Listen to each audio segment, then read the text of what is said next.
Fala pessoal, tudo bem? Bem-vindos mais uma vez ao Medicanal. Hoje a gente vai aprender um pouquinho sobre a ausculta cardíaca. Vamos nessa que vai ser bem bacana.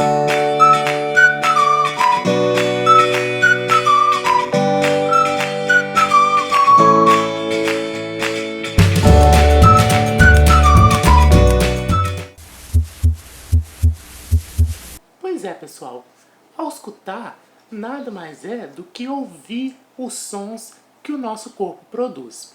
Mas como esses sons eles são muito suaves, a gente precisa de instrumentos que vão amplificar esses sons e vão facilitar a nossa escuta desses sons. Bom, o grande instrumento utilizado na ausculta é o estetoscópio. Disse que depois da criação da própria medicina, a criação mais importante feita para a medicina foi a do estetoscópio. No livro de semiologia do Porto, ele conta inclusive que a primeira vez que foi utilizada uma técnica semelhante, né, à do estetoscópio, uma técnica de amplificação dos sons, foi quando um médico resolveu usar um pedaço de papel enrolado, né, e ele colocou o ouvido numa ponta do papel e a outra ponta na região precordial do paciente, e aí ele notou que ele conseguia ouvir aquele som com mais facilidade. Daí para a invenção do estetoscópio foi um pulo. Bom, para a gente entender a ausculta cardíaca, a gente precisa muito conhecer com bastante propriedade o ciclo cardíaco, né? Aquele ciclo de eventos mecânicos que acontecem durante uma sequência de sístole e diástole no coração. Você vai encontrar aqui no canal um vídeo sobre fisiologia cardiovascular em que eu falo com detalhes sobre esse ciclo cardíaco. Vale a pena dar uma olhada, né? Se você está com alguma dúvida, se você precisa rever essa parte do ciclo cardíaco, porque isso vai ser muito importante para a gente falar de ausculta. Mas, para facilitar a sua vida, eu vou dar uma pincelada bem rápida, bem geral, nos principais eventos do ciclo cardíaco. Então aqui a gente tem uma representação do ciclo cardíaco, né, começando nessa fase aqui em cima, que é o momento em que a gente está no final da diástole. Né? Na diástole, como você sabe, as duas câmaras cardíacas, né, tanto os ventrículos quanto os átrios, eles estão relaxados e todas as válvulas estão abertas. Nesse momento, vai haver então o enchimento passivo dos átrios e, consequentemente, dos ventrículos. Né? O sangue está passando aqui para dentro do átrio e do átrio para dentro do ventrículo de forma passiva. Nessa segunda fase aqui, a gente tem então a sístole atrial, que é a contração dos átrios que vai forçar uma pequena quantidade adicional de sangue para dentro do ventrículo. É o restinho do sangue que faltava para encher o ventrículo, que é então bombeado de forma ativa pelos átrios para dentro dos ventrículos. A próxima etapa, que é essa aqui, ela marca o comecinho da sístole ventricular. O ventrículo começa a se contrair e aí nesse momento o sangue que está ali dentro do ventrículo ele é forçado na direção das válvulas atrioventriculares que estão aqui, e aí pelas características das válvulas que a gente já conhece, né, essas válvulas acabam se fechando, né, de forma a não permitir que o sangue reflua do ventrículo para dentro do átrio. Né? No momento que essas válvulas se fecham, existe uma pressão tão grande ali em cima daquela válvula que isso acaba gerando uma vibração. Né? Essa vibração ela acaba sendo percebida por nós, né, através daquele primeiro som da ausculta cardíaca, né, que vocês ouviram no começo do vídeo. Nessa próxima etapa, a gente tem então a continuação da contração dos ventrículos, e aí nesse momento a força que o ventrículo faz ela é suficiente para abrir a válvula aórtica e a válvula pulmonar, né, de forma a ejetar o sangue para fora do coração. Finalmente, nesse momento aqui, a gente começa a ter o relaxamento dos ventrículos e aí, por diferença de pressão, aquele sangue que caiu na aorta, que caiu na pulmonar, ele tem uma pequena tendência a refluir. Nesse momento, a gente vai ter então o fechamento tanto da válvula pulmonar quanto da válvula aórtica. Mais uma vez, esse fechamento vai gerar uma vibração que é percebida por nós, né, através daquele segundo som da ausculta cardíaca. Com isso, a gente fecha o ciclo cardíaco que reinicia com mais uma diástole e mais uma sístole. Então, na ausculta, eu estou nada mais do que percebendo indiretamente o processo de abertura e fechamento das válvulas, tanto as válvulas atrioventriculares, a tricúspide e a mitral, quanto a válvula aórtica e a válvula pulmonar.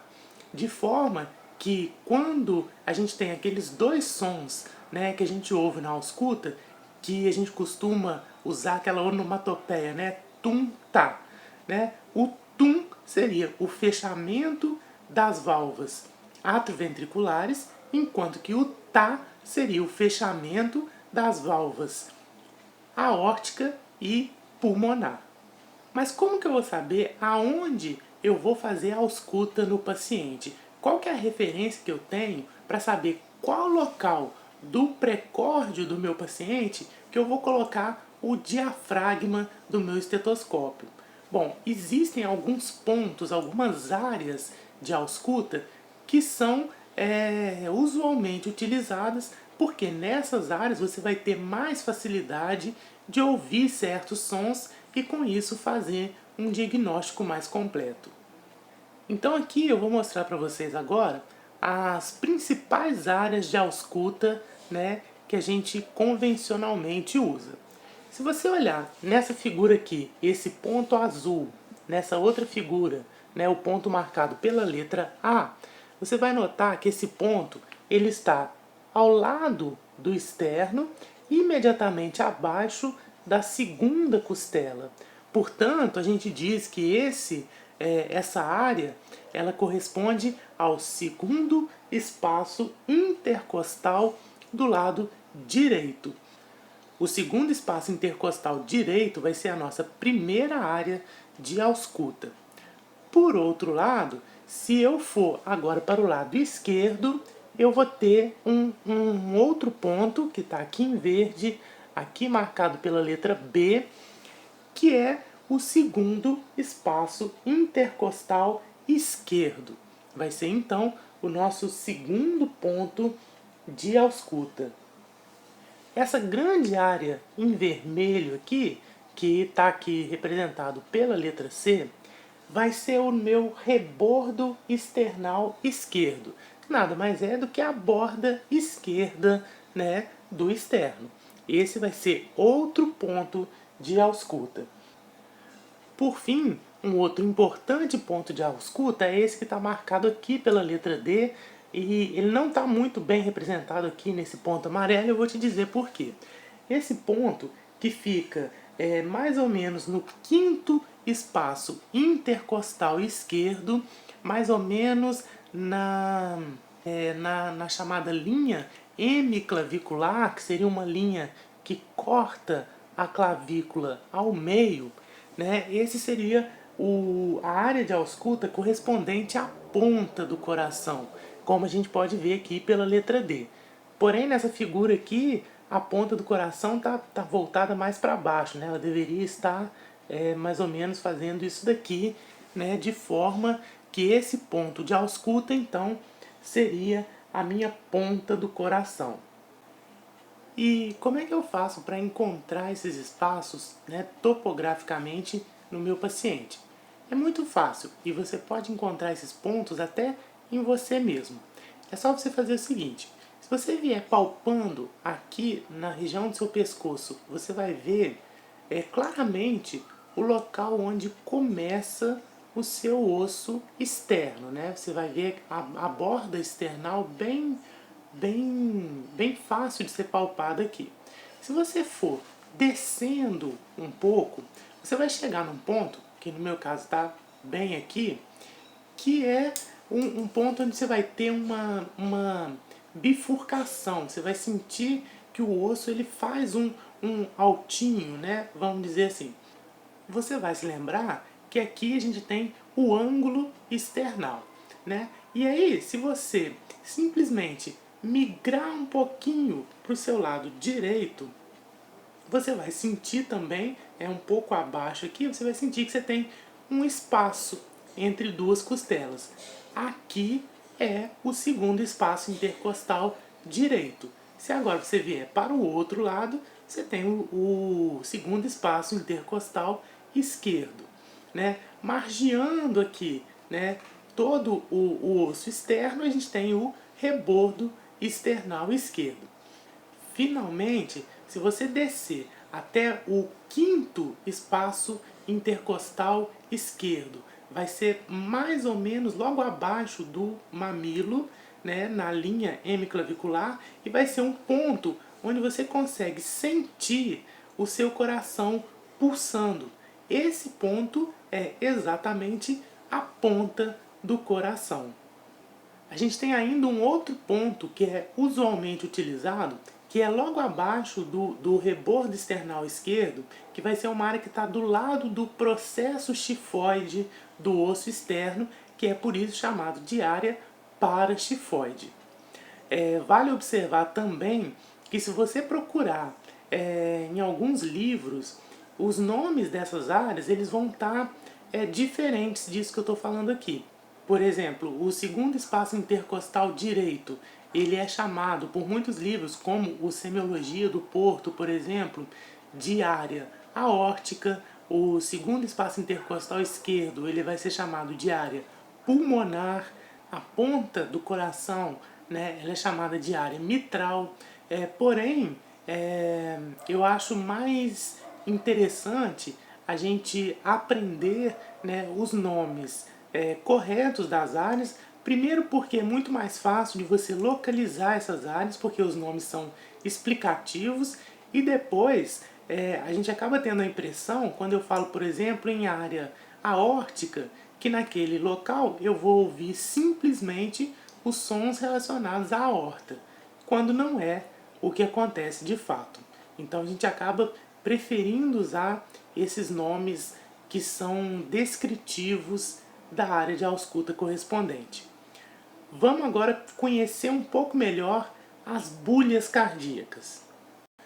Então, os sons, né, que a gente ouve na ausculta são as chamadas bulhas cardíacas. A gente tem duas bulhas, que por isso a gente chama de B1 e B2, que, como eu disse, a gente usa aquela onomatopeia, né, do tum, tá.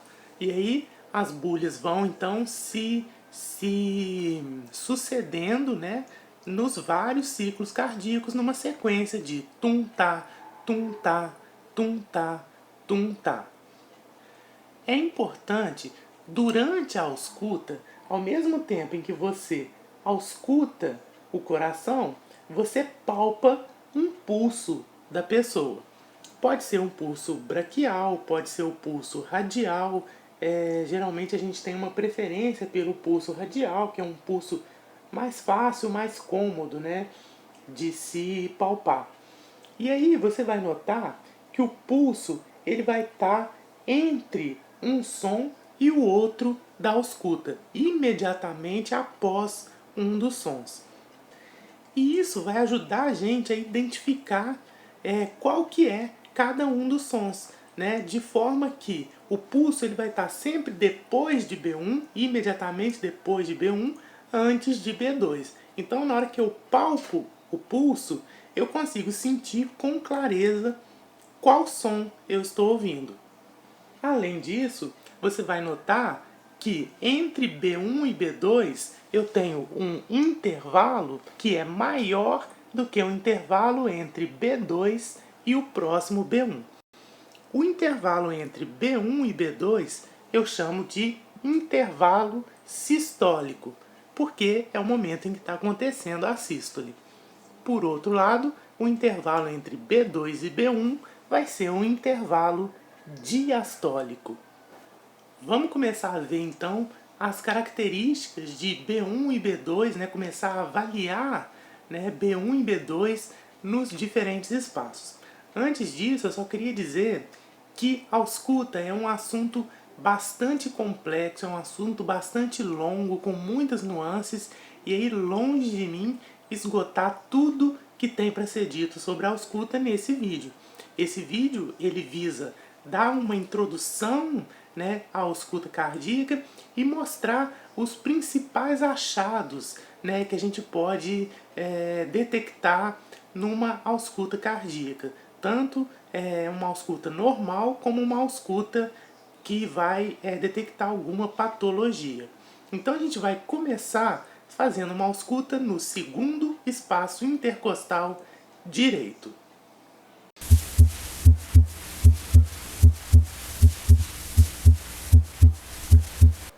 A principal característica de uma ausculta no segundo espaço intercostal direito, normal, vai ser a intensidade dos sons. Eu não sei se você conseguiu perceber, mas no segundo espaço intercostal direito, a gente tem que B2 é ligeiramente mais intenso do que B1. Então vamos ouvir de novo e tenta detectar essa característica.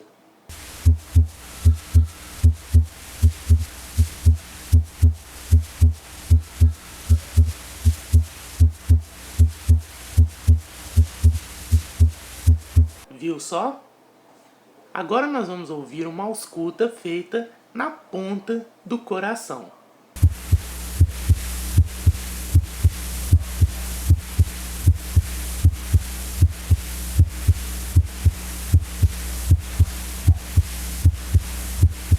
Você deve ter notado que, ao contrário do que acontecia no segundo espaço intercostal direito, aqui na ponta do coração, B1 vai ser mais intenso do que B2. Ou então as duas vão ser igualmente intensas. A tendência é que a gente vá tendo um aumento da intensidade de B1 à medida que a gente sai da base do coração, lá onde a gente auscultou o segundo espaço intercostal direito, para o ápice do coração, no caso aqui na ponta, onde a gente ouviu então B1 com uma maior intensidade. Vamos ouvir de novo.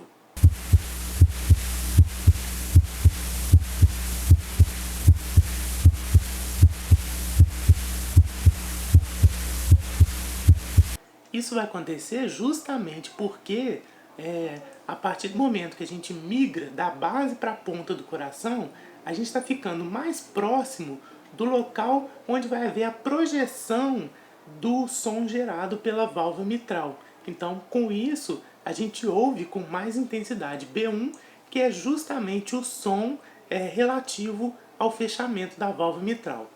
Aqui cabe uma observação. Eu falei que o momento que a gente ouve B1 é o momento do fechamento da válvula mitral e da válvula tricúspide. Você se lembra da aula de fisiologia cardiovascular que a massa muscular e a força muscular do ventrículo esquerdo é consideravelmente maior que a do ventrículo direito, porque o ventrículo esquerdo deve bombear sangue suficiente para suprir todo o corpo, enquanto que o ventrículo direito ele deve simplesmente mandar o sangue para os pulmões. Por isso, a força de contração do ventrículo esquerdo é muito maior. E assim também será aquela vibração, né, relativa ao fechamento da válvula mitral. Como a vibração relativa ao fechamento da válvula tricúspide é muito, mas muito menor do que aquele relativo ao da válvula mitral, B1 não vai ter nenhum componente relativo ao fechamento da válvula tricúspide. B1 é formado exclusivamente pelo som da válvula mitral, o que já não acontece com B2. B2 já vai ser um som que vai refletir tanto o fechamento da válvula aórtica quanto o fechamento da válvula pulmonar. Porém, em muitos momentos a gente não vai ouvir um som duplo porque esse fechamento das duas válvulas está acontecendo ao mesmo tempo. Esse conhecimento ele vai ser importante para a gente fazer agora uma ausculta no segundo espaço intercostal esquerdo. Ouçam aí.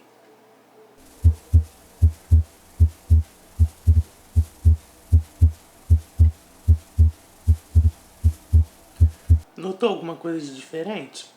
Tenho certeza que sim. Vamos ver o que é? Você deve ter notado que em alguns momentos o som ali no segundo espaço intercostal esquerdo ele se mostrava igualzinho ao que a gente já ouviu até agora. Porém, em alguns momentos a gente tinha a impressão que o B2 ele estava com alguma coisa diferente acontecendo. E realmente, a gente pôde ouvir em alguns momentos que B2 estava desdobrado, né? Ele estava com um som duplo, um som em dois tempos. E a gente até usa para representar isso uma onomatopeia, que é o tlá. Em vez de tum, tá, a gente tem um tum, tlá.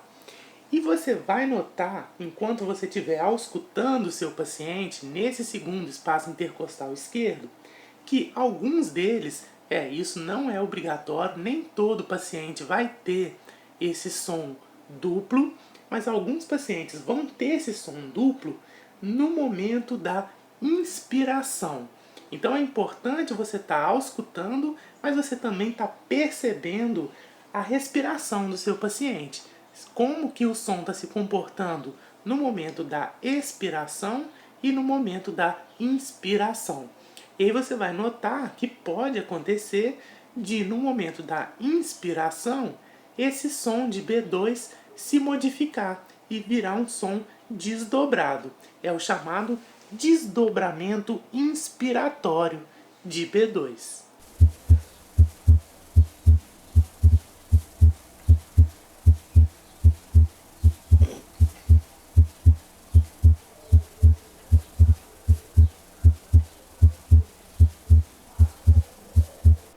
Não é difícil de você entender o fundamento desse desdobramento inspiratório. Basta você se lembrar de duas coisas. Primeiro, que, como eu acabei de falar agora há pouco, B2 é um somatório do som relativo ao fechamento da válvula aórtica com o som relativo ao fechamento da válvula pulmonar.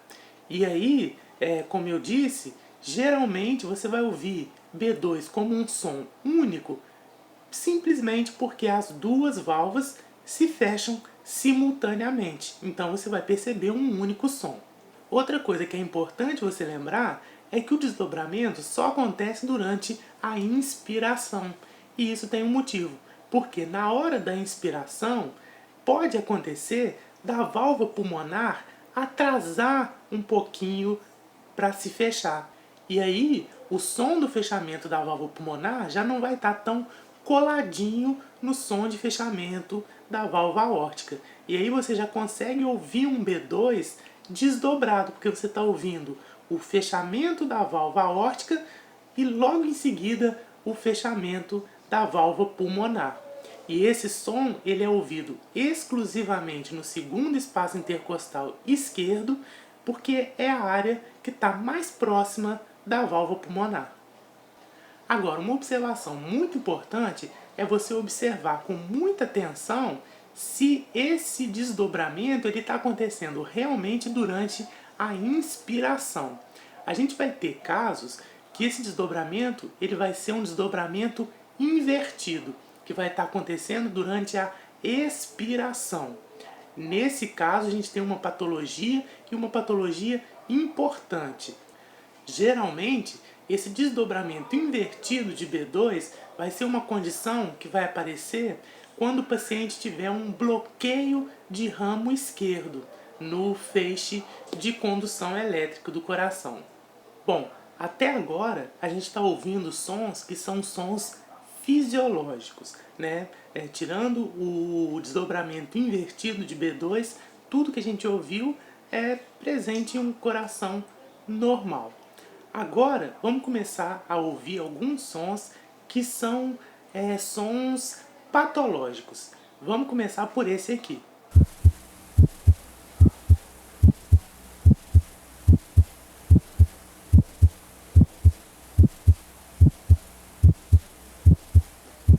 Da mesma forma que a gente tinha um desdobramento em B2, agora a gente tem um desdobramento em B1. A gente tem o que a gente chama de um som parasita em B1.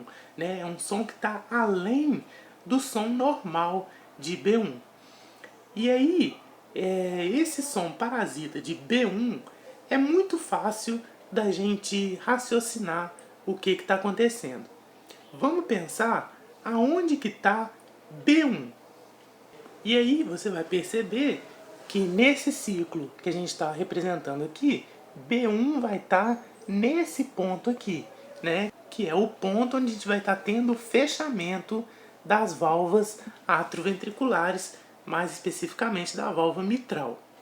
E aí, se você notar que o som parasita ele está imediatamente seguido de B1, basta a gente dar uma olhada no ciclo, o que está acontecendo imediatamente após o fechamento da válvula mitral. E você vai ver que o que está acontecendo é isso daqui, ó, é a abertura da válvula aórtica. E aí, o que está acontecendo então é que eu estou ouvindo agora um som relativo à abertura da minha válvula aórtica. E aí eu chamo esse som de ruído de ejeção aórtica. Esse som ele vai ser ouvido em todo o precórdio, em todos os pontos da ausculta eu vou ouvir esse ruído de ejeção aórtica. E esse ruído ele vai ser gerado principalmente por uma válvula aórtica anormal, uma válvula aórtica que está diferente do normal, sendo que a causa mais comum é uma válvula aórtica bicúspide, em vez de tricúspide. Vamos ouvir novamente para você memorizar o ruído de ejeção aórtica.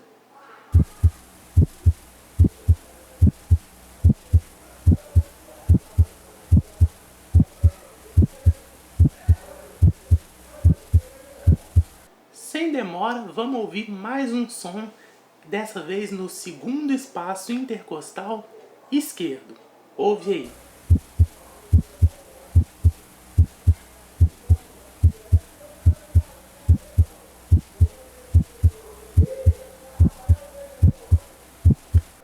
E aí você deve ter notado que esse som é idêntico ao som do ruído de ejeção aórtica. Realmente é um som idêntico. Aí você vai falar para mim que se trata então de um ruído de ejeção aórtica. Mas aí eu vou te dar uma outra informação, que esse som ele está acontecendo não mais no precórdio inteiro, mas somente no segundo espaço intercostal esquerdo. Quer dizer que se eu fizer a ausculta nesse mesmo paciente em outras áreas de ausculta, eu não vou ouvir esse som parasita de B1. E aí a gente tem que lembrar de uma coisa importante, é que os sons relativos ao ventrículo direito, eles têm muito pouca expressão, né? Como eu disse, o ventrículo direito ele é muito menor do que o ventrículo esquerdo. Porém, se o ventrículo direito tem alguma expressão, essa alguma expressão se dá no segundo espaço intercostal esquerdo, que é a área que vai estar mais próxima do ventrículo direito. E aí, juntando as informações, você vai entender que se quando eu ouvi aquele som parasita de B1 em todo o precórdio, eu tinha um ruído de ejeção aórtica, agora, quando eu estou ouvindo esse som apenas no segundo espaço intercostal esquerdo, eu estou tendo então um ruído de ejeção pulmonar, porque nesse local, no segundo espaço intercostal esquerdo, é o local onde a válvula pulmonar vai ter alguma expressão. Tanto que é o único lugar onde a gente ouve aquele desdobramento inspiratório, né? Onde a gente consegue ouvir o fechamento da válvula pulmonar. E é isso que a gente está vendo aqui. É um som parasita que é muito parecido, que na verdade é idêntico ao ruído de ejeção aórtica, porém ele é ouvido apenas no segundo espaço intercostal esquerdo. Então a gente está ouvindo um ruído de ejeção pulmonar, e esse ruído ele é, via de regra, decorrente de uma válvula pulmonar que também não está normal, uma válvula pulmonar prejudicada. Via de regra, isso aí vai ser decorrente de uma doença congênita da válvula pulmonar. Vamos ouvir novamente o som para você acompanhar e comparar com o gráfico que está aqui no slide. Ouça aí.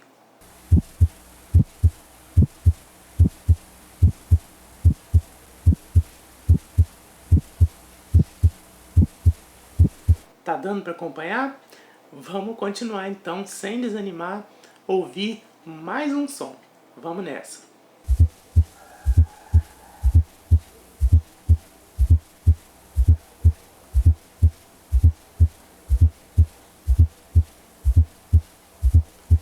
Mais um som parasita de B1, né? Só que dessa vez, se você for atento, você vai ver uma característica diferente desse som, que aliás é um som ouvido exclusivamente na ponta do coração. Se você notar, esse vai ser um som parasita de B1, assim como aqueles que a gente ouviu anteriormente, porém esse som parasita está acontecendo não logo depois de B1, mas ele está acontecendo imediatamente antes de B1. Você percebeu? Ouve de novo.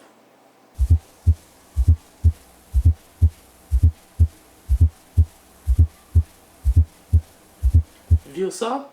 Esse som parasita, um som parasita exclusivo de ponta, que acontece imediatamente antes de B1, é chamado de B4. Então a gente vai seguir aquele mesmo raciocínio que a gente já tem feito, né? Vamos imaginar que aqui é o momento de B1, né? Que corresponde ao fechamento das válvulas atrioventriculares, em especial a mitral. O que está acontecendo antes? É isso aqui, ó. O que está acontecendo antes é o enchimento do ventrículo esquerdo, né? A partir da contração do átrio, através da sístole atrial. Bom, a gente sabe que normalmente a sístole atrial não gera som, a não ser que eu tenha algum problema no meu ventrículo esquerdo. Esse ventrículo esquerdo, ele pode estar enrijecido, pouco complacente. E aí, esse ventrículo esquerdo pouco complacente, ele já não está aguentando, né, receber aquele sangue extra que chega, né, para terminar de enchê-lo com a sístole atrial. E aí vai existir uma vibração desse ventrículo esquerdo. Essa vibração gera um som. Esse som é o som de B4. Bom, qual que é a grande causa, né, dessa perda de complacência do ventrículo esquerdo?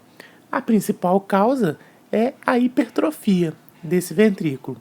E o que causa hipertrofia é, basicamente, a hipertensão arterial, né? Uma hipertensão arterial crônica não tratada vai acabar causando uma hipertrofia e a consequente perda de complacência do ventrículo esquerdo. É por isso que a gente diz que B4 é a grande marcadora auscultatória de uma disfunção diastólica do ventrículo esquerdo. Isso porque, nesse momento, o ventrículo esquerdo está em diástole, né? Ele está relaxado, apenas recebendo o sangue que chega através da sístole atrial. Então, em um paciente hipertenso, principalmente um hipertenso não tratado, com uma hipertensão crônica, eu posso esperar encontrar, né, um som de B4 na ponta do coração desse paciente. B4 é um som exclusivo de ponta.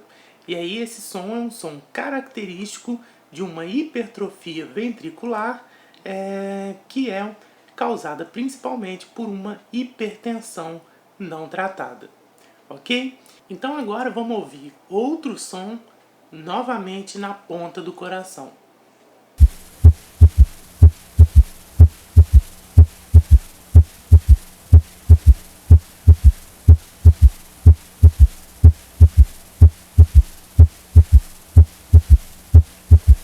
Viu só?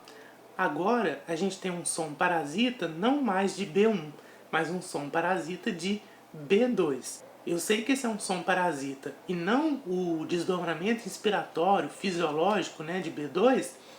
Por quê? Primeiro porque esse é um som constante, né, um som que não aparece apenas na inspiração.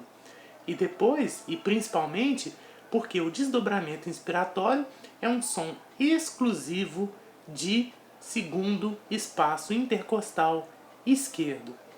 Vamos ver do que se trata esse som então? Então, seguindo aquele nosso raciocínio, esse som parasita ele está imediatamente após B2. Então, se B2 está nesse ponto, né, que é o fechamento da válvula aórtica, o meu som parasita vai estar na fase que vem imediatamente após. Tá aqui, ó. E aí, o que está acontecendo nesse ponto? Nesse ponto, eu vou ter entrada de sangue no ventrículo, que é aquela fase de enchimento rápido, né? No final da diástole, onde todas as válvulas estão abertas, né? Permitindo a entrada de sangue no átrio e do átrio para o ventrículo.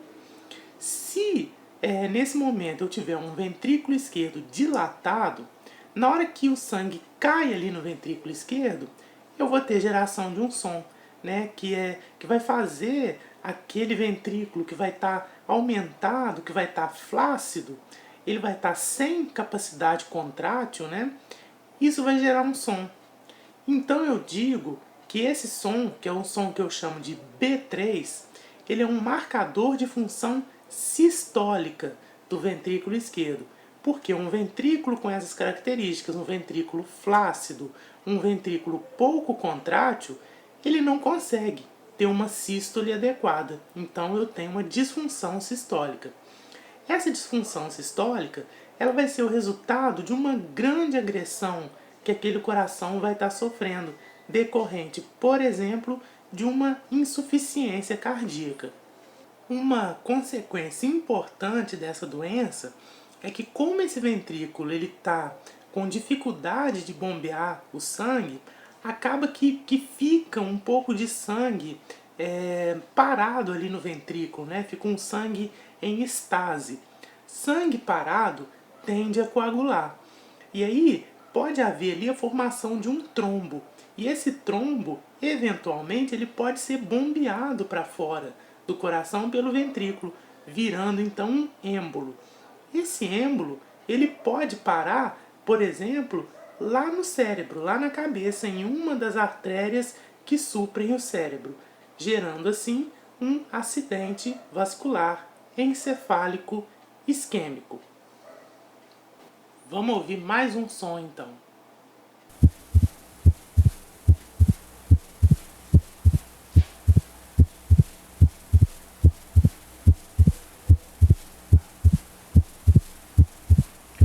Esse som, muito parecido com o anterior, né?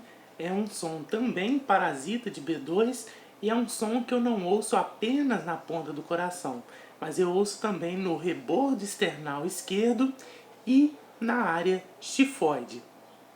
Seguindo aquele nosso raciocínio, depois que eu tenho o fechamento da válvula aórtica e da válvula pulmonar, nessa fase aqui, né, antes até do meu enchimento rápido ventricular, que a gente falou no som anterior, eu tenho a abertura da válvula mitral. Essa válvula mitral, geralmente, ela não faz barulho quando ela abre. Porém, se essa válvula tiver doente, se ela tiver com algum problema, eu vou ter então um som, né? Porque ela vai estar endurecida. A gente usa muito a analogia de uma porta velha, né, que está rangendo e aí na hora que ela abre, ela vai fazer aquele barulho, né? E é isso mais ou menos o que acontece aqui nessa válvula mitral doente. Ouça novamente o som para você guardar.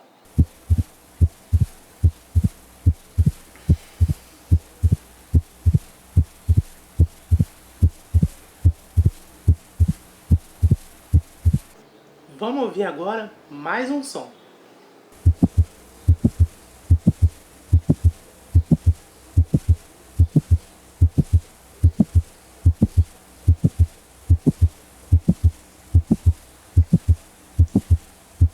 Você deve ter notado que esse som, ele não é um som que está imediatamente após B1, nem imediatamente após B2. Ele está no meio do caminho, ele está exatamente no meio entre B1 e B2. Bom, aí você vai raciocinar o seguinte: vamos pensar na sístole ventricular. Do que depende uma boa sístole ventricular, uma sístole ventricular eficiente? Eu dependo de um ventrículo esquerdo forte, né, para bombear o sangue com eficiência. Mas eu tenho uma participação fundamental da válvula mitral nessa história. Porque a válvula mitral ela tem que estar íntegra, ela tem que estar funcionando bem, porque na hora que o ventrículo contrai, ele vai bombear o sangue e aí o sangue vai tentar sair por onde ele conseguir. E aí a válvula mitral ela tem que segurar firme para impedir que o sangue volte para o átrio, né, garantindo que ele vá fluir exclusivamente para a aorta, né, ganhando a circulação. Agora imagine se eu tiver uma válvula mitral que não está muito firme, né? A válvula mitral, você sabe, ela impede que o sangue reflua, né? E aí o que pode acontecer é que essa válvula, em vez dela continuar firme nessa posição, assim, né, impedindo o fluxo, ela pode fazer isso, ela pode se dobrar para dentro, ela pode embocar para dentro do átrio. É o chamado prolapso da válvula mitral e vai causar esse som que está no meio do caminho entre B1 e B2, que é o chamado clique mesosistólico, porque ele está ali no meio do intervalo sistólico. Esse clique ele vai ser ouvido também na ponta do coração, na área paraxifoide e no rebordo external esquerdo, né? E é um som característico do prolapso da válvula mitral, que é aquele embocamento, né, da válvula mitral para dentro do átrio, gerando o clique. E esse prolapso ele pode trazer dores para o paciente, né? E é inclusive uma das causas mais comuns de dor pré-cordial em pacientes jovens.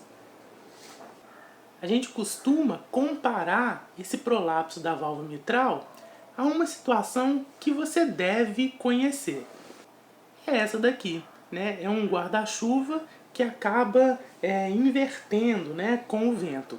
Né? Você imagina, você está andando com seu guarda-chuva lá numa boa e o vento, né, ele tá ali fazendo uma força tentando jogar o seu guarda-chuva para cima, né? E aí geralmente o guarda-chuva vai segurar e manter a sua forma normal. Agora imagine que você tem um problema no seu guarda-chuva e aí um vento mais forte faz que esse guarda-chuva inverta. No que ele inverte, né, a gente tem aí uma analogia com o prolapso da válvula mitral. Vamos ver agora um outro som que vai ser um pouco diferente daqueles que a gente ouviu até agora. Olha só.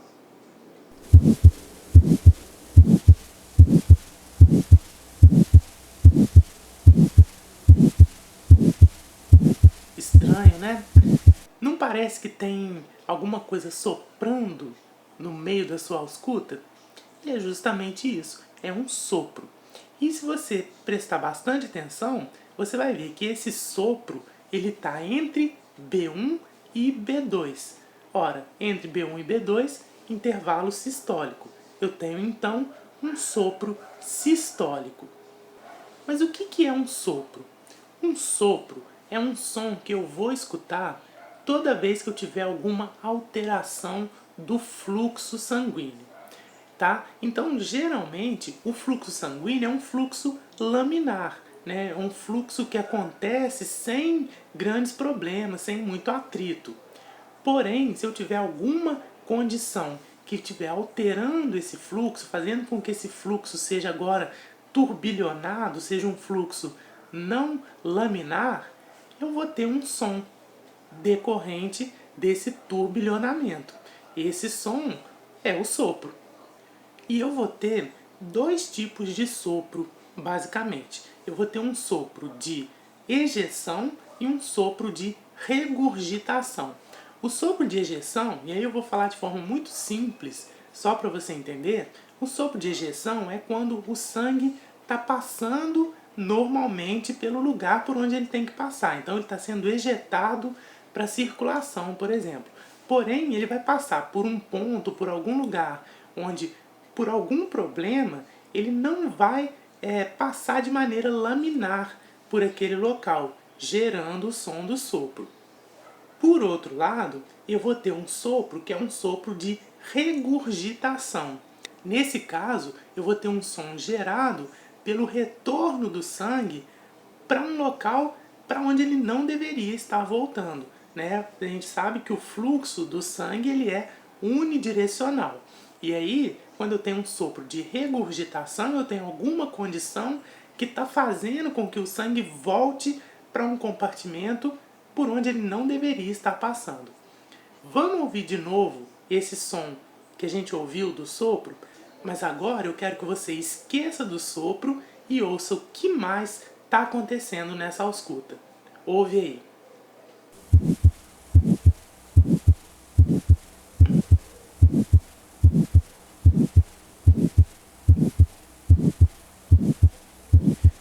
Eu não sei se você conseguiu notar, mas além do sopro, eu tenho um outro som entre B1 e B2, exatamente no meio do caminho entre B1 e B2. O que é isso? Isso é um clique mesosistólico. É um clique decorrente de um prolapso da válvula mitral. Agora imagine que essa válvula está com um prolapso tão grande, ela está com um problema tão grande de prolapso, que ela não só emboca para dentro do átrio, mas ela não consegue impedir o retorno do sangue para dentro do átrio, né? Há uma regurgitação de sangue para dentro do átrio no momento desse prolapso. É um caso que é como se fosse uma evolução daquele clique simples que a gente ouviu anteriormente. Você tem não só o prolapso, mas a regurgitação do sangue. E no momento que o sangue regurgita, você ouve o sopro. Então é isso que a gente está vendo aqui. Ó. A gente tem B1, B2, um clique entre B1 e B2, e aqui esses risquinhos representando um sopro, né, que é o retorno do sangue pelo prolapso da válvula mitral. Só para exemplificar um sopro de ejeção, se eu tivesse, por exemplo, auscultando lá o meu segundo espaço intercostal direito, e aí eu ouvisse um ruído de ejeção aórtico junto com um sopro sistólico, nesse caso eu poderia pensar então que eu teria um problema tão grande da minha válvula aórtica que o sangue estaria passando por ela e aí ganhando um fluxo turbulento, o que gera o sopro. Um sopro sistólico de ejeção, né, decorrente de uma válvula aórtica doente.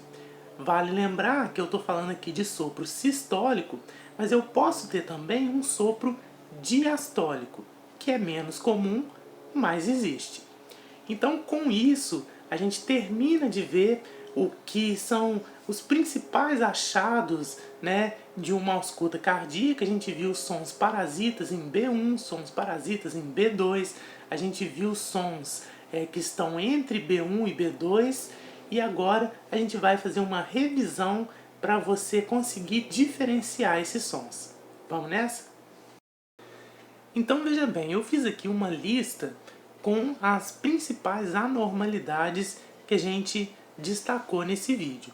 A gente tem anormalidades que são decorrentes de um complexo duplo de B1, um complexo duplo de B2 ou um intervalo sistólico ruidoso, né? Num complexo duplo de B1, a gente viu que a gente pode ter um ruído de ejeção aórtica, um ruído de ejeção pulmonar ou um B4. Como que a gente vai diferenciar esses três sons? Bom, B4 é um som que, como eu disse, acontece antes de B1, enquanto que o ruído de ejeção ele acontece depois de B1. Porém, mesmo que você não consiga diferenciar se aquele som parasita está acontecendo antes ou depois, é muito fácil, porque o ruído de ejeção aórtica ele acontece em todo o precórdio, ao contrário do ruído de ejeção pulmonar, que acontece apenas no segundo espaço intercostal esquerdo, e de B4, que acontece apenas na ponta. Já um complexo duplo de B2, que pode ser um B3, pode ser um estalido de abertura da mitral ou um desdobramento invertido de B2. Como é que diferencia? B3 somente na ponta. O estalido de abertura da mitral na paraxifoide, na ponta e no rebordo external esquerdo. Enquanto que o desdobramento invertido ele vai ser somente no segundo espaço intercostal esquerdo e somente na inspiração. Por fim, um intervalo sistólico ruidoso pode ser um clique mesosistólico ou um sopro sistólico, e aí é muito fácil de diferenciar. Por fim, aqui a gente tem um resumo com os principais achados em cada área de ausculta. No segundo espaço intercostal direito, lembrando que ali B2 vai ser mais intenso e eu posso encontrar ali um ruído de ejeção aórtica. No segundo espaço intercostal esquerdo, eu vou ter o desdobramento inspiratório, mas eu também posso encontrar um ruído de ejeção aórtica ou um ruído de ejeção pulmonar.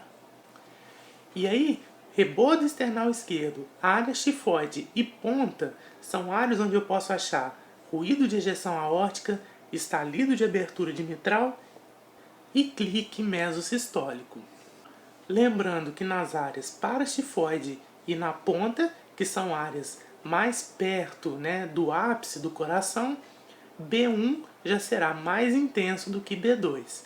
Por fim, na ponta, além de ruído de ejeção aórtica, estalido de abertura da mitral e clique, eu ainda posso ouvir B3 e B4. Com isso a gente termina essa nossa primeira viagem pela ausculta cardíaca. Eu espero que você tenha conseguido assimilar pelo menos um pouco. Não é difícil, exige só um pouco de treino, ir treinando mesmo o seu ouvido para você identificar os diferentes sons. E o diferencial entre eles, de acordo com a área, de acordo com o som que está sendo parasitado, também é muito tranquilo de você diferenciar. Qualquer dúvida, qualquer crítica, qualquer sugestão, use a caixa de comentário aqui embaixo que eu vou estar esperando o seu comentário. Um grande abraço para você e até o próximo vídeo.